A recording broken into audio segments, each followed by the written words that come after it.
Hallo daar. In hierdie les begin ons kyk na kritiese taalbewustheid. Wat beteken dit? Ons gaan kyk na denotasie, konnotasie en idiomatiese taalgebruik. Nou wat beteken al hierdie verskillende terme? Kom laat ons kyk. Denotasie of die denotatiewe betekenis klink na 'n vreeslike groot woord. But all it means in actual fact, dit is die letterlike, the literal meaning of the sentence. You need to remember all of these terms, denotasie, denotatiewe, beteken letterlike, en dit is hoe hulle dit vir julle in die eksamen gaan vra. So die letterlike betekenis is what is actually happening. Die vliegtuig is in die wolke. The aeroplane is literally, actually in the clouds. Letterlik. Die gebreekte glas. The glass fell on the floor and it literally broke. Right. So dit is dan wat denotasie beteken, die letterlike betekenis van die woord. Die volgende een is konnotasie. Konnotasie, konnotatiewe betekenis, en dit is figuurlik. Met ander woorde, the figurative meaning of the sentence or a word in a sentence. Die seun is in die wolke oor sy goeie punt. So the boy got a good mark on his test, his head is in the clouds, but he's not literally there, it's figuratively speaking. So sy kop is daar in die wolke, figuurlik. Die gebroke hart is ook figuurlik, want 'n mens se hart kan nie regtig in stukke breek nie. Your heart can't really break into pieces, literally. So dit is dan figuurlike betekenis. Hoe vra hulle dit vir ons in die eksamen? So what they are basically going to do in an exam or in a test, they're going to give you a sentence and ask, word die sin of die woord konnotatief of denotatief gebruik?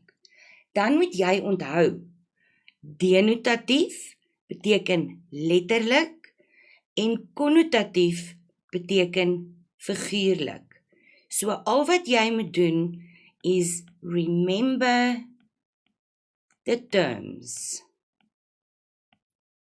Reg. On this slide, I want you to please pause your video, and what you are going to do is you are going to indicate next to each one of these sentences whether it is denotatief, letterlik, or konnotatief, figuurlik.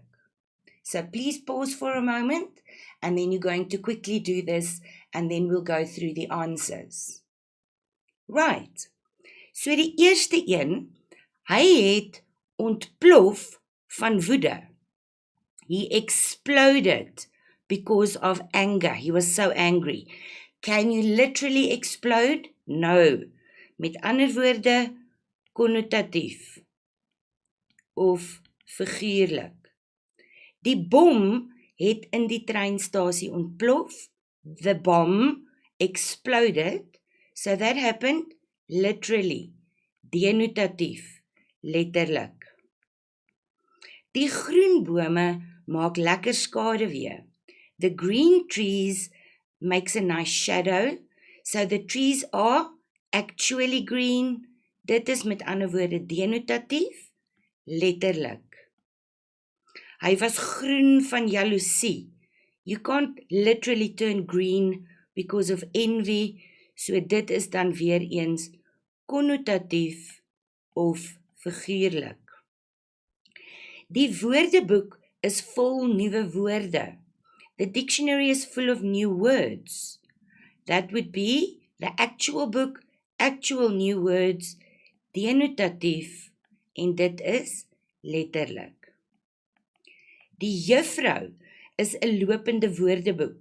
The teacher is a walking dictionary. Is she actually a dictionary? No. Met ander woorde, dit is weer eens konnotatief of figuurlik.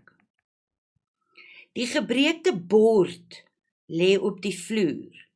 The plate is literally broken. Met ander woorde denotatief en dit is letterlik. Die meisie het sy hart gebreek. There we have the broken heart again. That would be figuurlik, konnotatief. Reg. How do we apply figurative language? Through idiomatiese taalgebruik.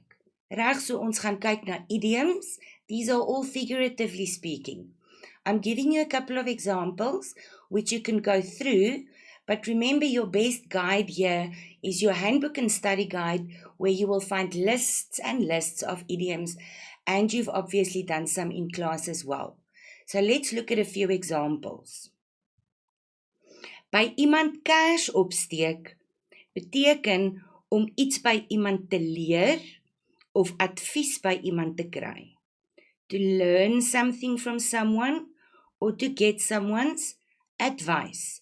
So you're not literally lighting a candle, you are figuratively lighting a candle by getting advice from someone. Here we have a man wat baie diep in die bottel kyk. So he's literally looking into the bottle on the picture, but that's not what it means. Figuratively, it means om te veel te drink, to drink too much, te diep in die bottel kyk. Ons laaste voorbeeld met Jan thuis bly se karretjie ry. So hier's Jan se kar, maar ons is nie nou letterlik in die kar nie. Dit beteken om net by die huis te bly of nêrens heen te gaan nie. To just stay home, you are not going anywhere. So deur die gebruik van idiome kan ons die figuurlike taalgebruik elke dag gebruik. Gaan kyk gerus na hierdie webwerf by Emilie Stronk vir nog oulike voorbeelde. Ek sien julle volgende keer.